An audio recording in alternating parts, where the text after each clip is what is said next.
Hi there. It's Lisa here on our second Sunday of Advent. Our first reading is from the book of the prophet Isaiah. And this particular section, chapter 11, occurs during the reign of King Ahaz. And Ahaz was the king who was kind of weak, actually, in terms of leadership as well as faith. And he turned to Assyria for help at a time when Isaiah was saying, have faith, have courage, trust in God. And so Isaiah is speaking to his people who see their king going to this foreign, adversary for help, and they're wondering what is going to happen when this alliance is made. And so Isaiah is speaking hope. He's speaking hope in the future on that day. The day will come, right? And you as a lector, we as lectors can speak these words of Isaiah because we have probably spoken to friends or relatives with hope. I know you feel bad now, but there's going to be a time. It's going to be okay. You have talked words of hope to people you love, right?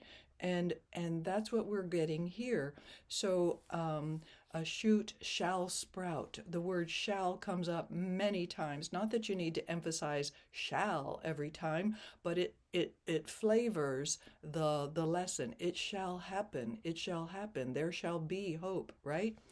And then you have the whole section of the Spirit of the Lord shall rest upon him. And then we have wisdom and understanding, counsel, strength. So I want you to use both sides of the church as you have of wisdom and of understanding, of counsel, a spirit of counsel and of strength. So do you see that? We'll use both sides of the church. And then we have couplets. Not by appearance shall he judge. Again, you could use one side of the church. Nor by hearsay shall he decide. But he shall judge the poor with justice. So I would emphasize he there. And decide aright for the lands afflicted.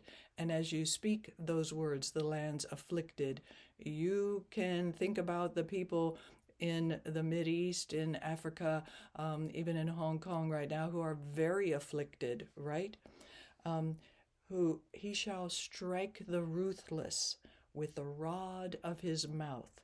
That's an interesting saying, the rod of his mouth, so the words that will come out, right? With the breath of his lips he shall slay the wicked. So the word of God has power.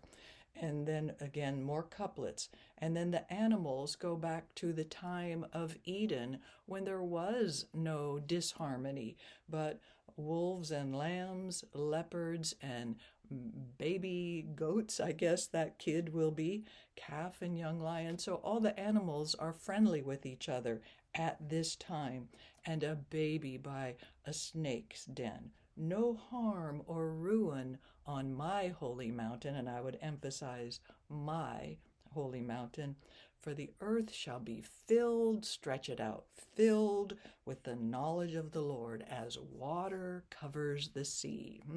So, and then we go back to on that day. There we go. And so I'm smiling, right? On that day, the root of Jesse, set up as a signal for the nations, the Gentiles shall seek out, for his dwelling shall be glorious. And so we're really smiling and slowing it down at the end because there's that wonderful promise. And then we wait 1, 2, 3. The word of the Lord, nice and strong. So let me just read that through for you here. And again, we say a reading from the book of the prophet Isaiah. The most important word in that phrase is the name of the book, because that orients people as to where it's coming from, what it might be about, how to listen. And we wait 1, 2, 3 seconds before we start the reading. That's what it says in the general instructions of the Roman Missal, right? Wait 3 seconds and then start the reading. And we wait 3 seconds again at the end of the reading before we say the word of the Lord. Okay. A reading from the book of the prophet Isaiah. On that day, a shoot shall sprout from the stump of Jesse. and from his roots a bud shall blossom.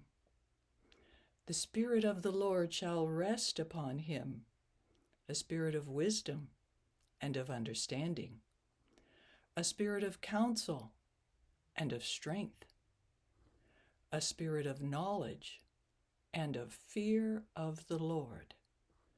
And his delight shall be the fear of the Lord.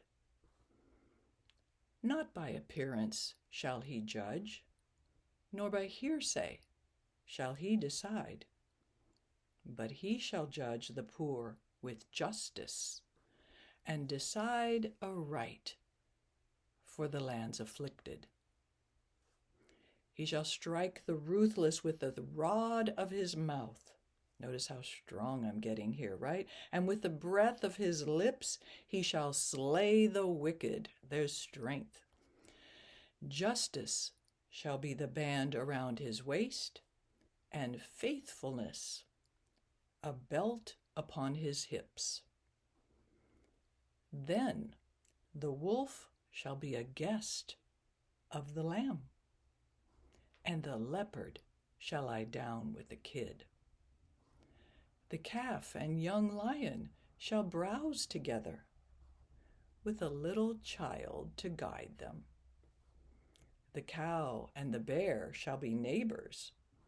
Together their young shall rest. The lion shall eat hay like the ox. The baby shall play by the cobra's den, and the child lay his hand on the adder's lair. There shall be no harm or ruin on all my holy mountain, for the earth shall be filled with knowledge of the Lord, as water covers the sea. On that day, the root of Jesse, set up as a signal for the nations, the Gentiles shall seek out, for his dwelling shall be glorious. The word of the Lord. And you wait for them to say, thanks be to God. And then whatever your pastor has said to do, close the book, tuck it away, wait for the second reader. God bless. Practice reading aloud so you can get the pacing and your expression as you like it. God bless.